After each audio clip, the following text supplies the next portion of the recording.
Bom dia, almas! Hoje em gramática nós vamos estudar coesão textual. Vamos fazer uma elucidação primeiro sobre o que é o texto e as suas partes. Como nós não preparamos uma receita culinária amontoando os ingredientes, porque cada qual tem a sua finalidade na composição, na feitura daquele produto, nós também não construímos um texto amontoando palavras, frases, períodos. O significado de um texto não é o resultado da mera soma das partes que compõem esse texto. Por isso, compreender o sentido de um texto não basta apreender o sentido isolado de cada uma dessas partes. No texto, o sentido de cada parte depende do que é dito nas outras partes com que se relaciona. O sentido das partes não é solitário, mas solidário. A relação entre as partes de um texto não é percebida por um lance de fantasia do leitor, por exemplo, mas pela observação dos indicadores linguísticos espalhados pelo texto, que chamamos de marcadores de coesão textual ou índices coesivos. Primeiro, vamos elucidar isso daqui. Um texto em si é a mensagem propriamente dita. Vai sempre haver um enunciador, um emissor e um destinatário, um receptor, um recebedor. O texto, com as suas composições de partes aqui, tem que estar amarrada num contexto. E o emissor e o receptor têm que ser conhecedores deste contexto, vivenciar este contexto, participar das mesmas sensações, das mesmas emoções, dos mesmos sentimentos, ou entender ou compreender isto, para que este texto em si, ele tenha coerência, o seu sentido seja pleno e ele simplesmente cumpra a sua missão de função social, para a qual ele foi escrito. Cada texto tem a sua função social. Cada texto ele tem uma finalidade. Então as partes desse texto, elas têm que conversar entre si, dando ao texto uma uniformidade, uma unidade temática. Para tanto, como eu já disse, nós vamos ter os marcadores de coesão ou índices coesivos. Então nós vamos ter os elementos anafóricos, os elementos catafóricos. O que vem a ser anáfora ou catáfora? Os elementos de marcação coesivos anafóricos são palavras que retomam termos enunciados anteriormente, E nós mencionamos algo e para não haver a repetição desse algo, nós usamos certas palavras, geralmente os pronomes, e eles retomam a palavra dita anteriormente. Aqui, por exemplo, nós temos de Honoré de Balzac, um pensamento, por exemplo. A liberdade de escolha é um direito de todos, mas só alguns a exercem com elegância. Eu tenho aqui o pronome a, ele é um elemento anafórico, ele é um marcador coesivo, porque ele retoma a palavra a liberdade de escolha.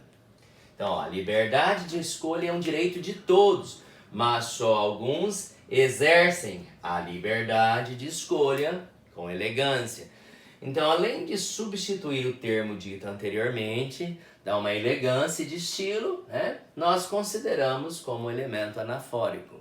Então, é uma anáfora que ele retoma um termo dito anteriormente e amplia o sentido. Nós vamos ter os elementos catafóricos, né? O que é catáfora? Né? O que são esses elementos catafóricos que também são marcadores de coesão do texto? São palavras que antecipam termos. A anáfora retoma termos, a catáfora antecipa termos que ainda vão ser enunciados. Então nós temos aqui um exemplo tradicional, né? Estes são os 3 estados físicos da água. Agora nós vamos mencionar, né, líquido, sólido e gasoso. Então, líquido, sólido e gasoso, né, correspondem aqui aos 3 estados físicos da água. Agora, o pronome este ele está simplesmente antecipando os 3 termos aqui, líquido, sólido e gasoso. Então aqui eu tenho o pronome estes, que ele antecipa ainda o que vai ser dito, tá? E o que vai ser dito? Líquido, sólido e gasoso. Tudo bem? Bom, nós também temos, além da anáfora e da catáfora, nós temos o que nós chamamos de referências para os marcadores de coesão. Né? Quais são as referências textuais? Um texto ele é rico em detalhes, né? Ele é rico em recurso. Nós vamos ter a elipse. A elipse é o apagamento. Você não precisa repetir a palavra como ela já foi dita, ou o bom leitor vai fazer subentendimento. Então nós chamamos isso de como recurso de elipse, é um apagamento. A expansão lexical é uma ampliação de sentido. E os conectores, que são as conjunções, os pronomes, as preposições. São os elementos gramaticais que fazem ligação entre as partes de um texto. Então aqui eu dei um exemplo, né? Elipse. Supressão. Supressão é tirada, subtração de palavras que ficam subentendidas no texto. Por exemplo, eu digo assim: eu cheguei à escola e meu irmão ao serviço. Eu subtraí a palavra chegou porque eu já disse eu cheguei à escola. E meu irmão, vírgula, ao serviço. Subentende-se, o verbo chegou ali, então houve um apagamento, isso chama-se elipse. Não é? Bom, expansão lexical é a disseminação, é a propagação de palavras ou expressões ao longo do texto. Não precisa ser um amontoado. Durante o texto vai haver expansão do que já foi dito, do léxico, de uma palavra dita anteriormente. Né? Para que essa expansão ela existe? Qual é a sua função? Evitar repetição de palavras. Então tem a finalidade dos pronomes pessoais, né? Principalmente no caso oblíquo, retomando nomes anteriores, dando elegância, dando estilo ao texto. Também acrescentar informação ou informações sobre termos que elas têm como referência. Olha bem, além de eu evitar repetição de palavras, eu acrescento também informações sobre termos que essas palavras têm como referência. Também serve para definir a orientação argumentativa favorável ou desfavorável. Bom, então além da elipse, expansão lexical, conectores, né? Agora nós vamos ter mais definido o que são esses conectores. Tradicionalmente na gramática são as conjunções, são as preposições, são os pronomes, né? Então, conectores são palavras cuja função é estabelecer ligação, conexões entre duas partes do texto e criar entre elas certos significados compatíveis com a orientação argumentativa do texto. Traduzindo aqui, né, para o bom leitor, para o bom escritor, entram as famosas orações subordinadas substantivas, as orações subordinadas adjetivas, as orações subordinadas adverbiais, as orações coordenadas sindéticas e assindéticas, os períodos compostos, né? Esses conectores, tradicionalmente, são conjunções e locuções conjuntivas, pronomes relativos.